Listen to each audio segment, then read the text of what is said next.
عورتیں امام بن سکتی ہیں؟ عورتیں عورتوں کی امام بن سکتی ہیں، بے شک نیچے کر لو. عورتیں عورتوں کی امام بن سکتی ہیں، مردوں کی نہیں بن سکتی.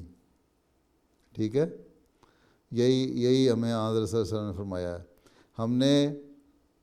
ہم اگر مسلمان ہیں، پکے مسلمان ہیں، قرآن اور سنت پہ عمل کرنے والے ہیں، حضرت صلی اللہ علیہ وسلم کی باتوں کو ماننے والے ہیں، تو پھر ہمیں وہی کرنا چاہیے جو ہمیں اللہ تعالیٰ اور اس کے رسول صلی اللہ علیہ وسلم نے فرمایا.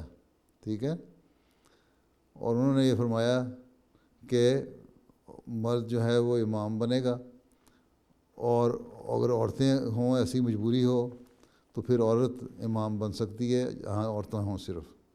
ٹھیک ہے، ٹھیک ہے نا. تو اس لیے ہمارے ہاں بھی جب نمازیں ہوتی ہیں، بعض فنکشن ہوتے ہیں، تو عورتیں نمازیں پڑھا لیتی ہیں. روا میں مجھے یاد ہے پرانے زمانے میں جب ساؤنڈ سسٹم پوری طرح اچھا نہیں تھا، تو جو جلسہ ہوا کرتا تھا، جو لجنہ کی مارکی میں جو جلسہ ہوتا تھا، اس میں وہاں ظہر عصر کی نمازیں عورتیں پڑھایا کرتی تھیں باجماعت عورتوں کو، مردوں کے حصے سے آواز وہاں نہیں جاتی تھی.